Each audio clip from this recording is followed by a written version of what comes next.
Ito na ang kinatatakutan ni Senador Bato. Binantayan na, inabangan na, at bigla ang pag-aresto sa kanya.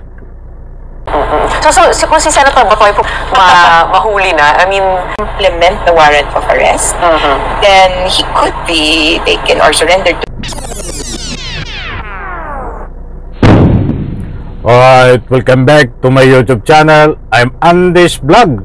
Ito na, huhulihin na ng ICC, Interpol at ng mga kapulisan itong si Senador Bato. Nako po, ay napapalibutan na, inaabangan na itong si Senador Bato. Mga kaibigan, inaanyayahan ko po kayo na samahan nyo ako dito sa ibabahagi ko po sa inyo na mainit-init pa latest update tungkol dito kay Senador Bato at siyempre dito sa manghuhuli na ICC kay Bato katulong ang PNP. Mga kaibigan, unahan ko po kayo, hindi po ito fake news, mayroon po tayong batayan. Bago ko po ibahagi sa inyo itong ating resibo katunayan, isang like muna sa video na ito at sa lahat po ng hindi pa nakasubscribe sa aking maliit pa na YouTube channel, please subscribe. Maraming salamat po. Heto, nako, ay heto na. At sa wakas, ito ang kinatatakutan ni Bato. Tingnan po natin kung ano ang magagawa nito. Kasi ang sabi niya, ay inihintay niya, magtatago siya. Mga kaibigan, but sa puntong ito, ay bibigyan ko po kayo kung paano at kung paano at ano ang galawan dito ni Senador Bato. Inaanyayahan ko po kayo kapag mayroon kayong pagkakataon, samahan niyo po ako na panoorin, pakinggan itong inaabangan na at ito pala ay talagang pwede nang hulihin. Mga kaibigan, usapin na Senador Bato. Nako, ay hindi mo na makikita ang iyong mahal na apo. Ito, shoutout po sa lahat at maraming salamat.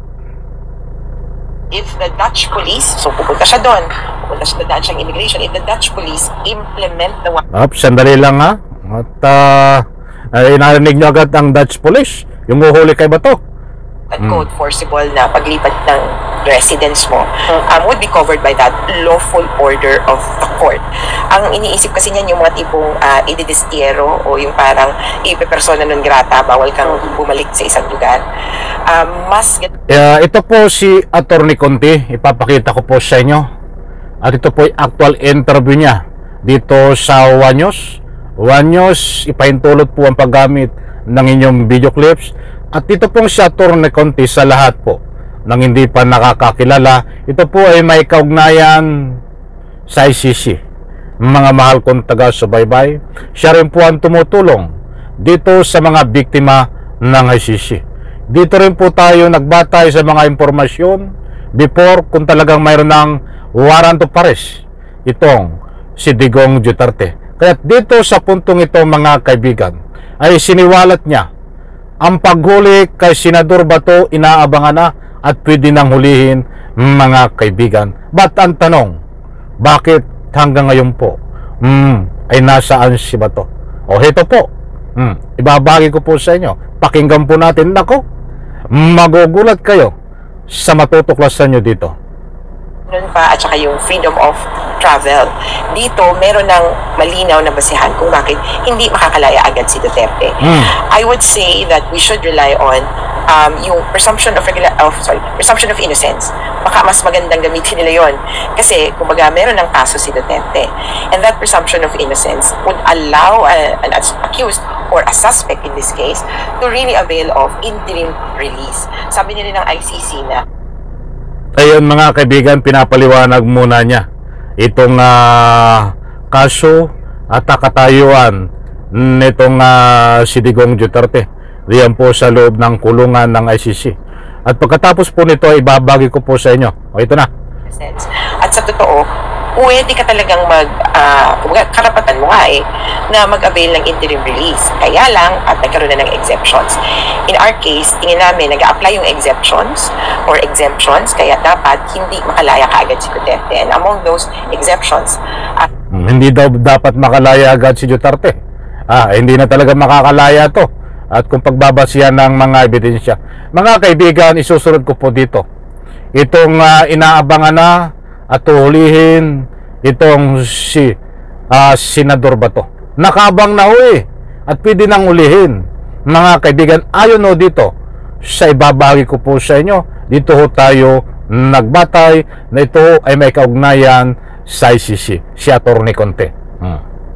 Ay pwedeng makatakot ng biktima, pwedeng magkaroon ng tampering with evidence. So kung si Senator Bato ay pumunta dyan, maaari ba siyang mahuli na? I mean, kasi nagsabi siya na makabibisita siya dyan I mean, what do you think could happen at this point?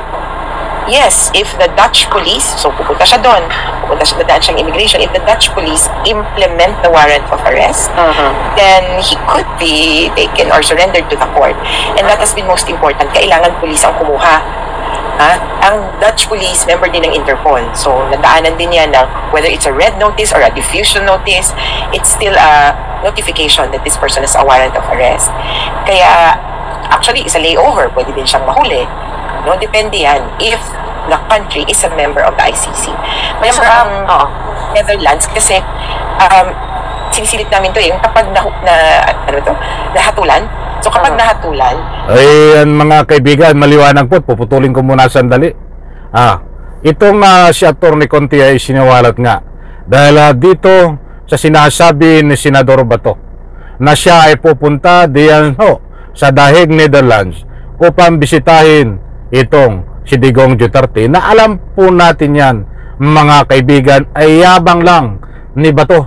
Yun ay bunganga lang na nagyayabang sabi nga make my day, tapos magtatago naman, di ba? So ngayon ay natunugan. Alam niyo ho naman, alerto ang ICC. Natunugan na nalaman, nakala siguro ay tututuhanin ni Bato na pupunta ng Dahig, Netherlands. Ay naghanda na ho ang mga Interpol at ang kapulisan ng Dahig, Netherlands. Ayon po dito kay Atty. Conte na anytime kapag tumapak ng Dahig, Netherlands itong si Senador Bato, diyan pa lang ho sa immigration ay kailangan pusasan itong si Senador Bato at pwede nang hulihin. Ganun pala yun. Sa bagay na sa kanila ang power. Ibig sabihin mga kaibigan, ay talagang mayroon ng warrant of arrest itong si Bato. Hindi pa lang ho nai-implement. Dahil doon ay anytime pwede nilang isilbi. Doon sa Dahig, Netherlands. Yung aking public opinion lang po. Kung magbabase tayo dito sa mga binibitawan ni Atty. Conte, mga mahal kong taga-subaybay. But Beno, that is my public opinion. At syempre nagbabatay rin tayo sa mga nakaraan nagalawan nitong ICC na ang dami nga rin hindi makapaniwala. Kahit ako dito dito sa aking mga vlog nung uhulihin si Digong, nung sinasabi ko na mayroon ng warrant of arrest, marami rin nung hindi makapaniwala. Sabi nila wala. But saka lang sila naniwala nung actual commission na hinuhuli na itong si Digong Duterte na talaga palang mayroong warrant of arrest. Malaki ang pagkakaiba between ICC, batas ng ICC, kung paano magpapatupad ng warrant of arrest between Philippines. Sa ICC mga kaibigan, ay saka mo lang malalaman na mayroong warrant of arrest kapag actual na hinuhuli na ang ikangay subject, katulad proven 100% na nangyari dito kay Digong Duterte. Datapwat naging matiwasay, mapayapa ang paghuli kay Digong Duterte. Kaya itong si Bato ay hindi rin po natin masisisi kung bakit nagtatago hanggang ngayon. Sabi nga nangangampanya siya normal siyang kumikilos. But ang totoo niyan, yan po ay nagtatago, mga mahal kong taga-subaybay. Dahil siya na nga may sabi Sabi nga, nagtatago ako at hindi ako magpapahuli. Dahil alam niya ho, na ang nangyayari kay Digong Duterte ay mangyayari sa kanya, mga kaibigan. Bigla ang pag-aresto.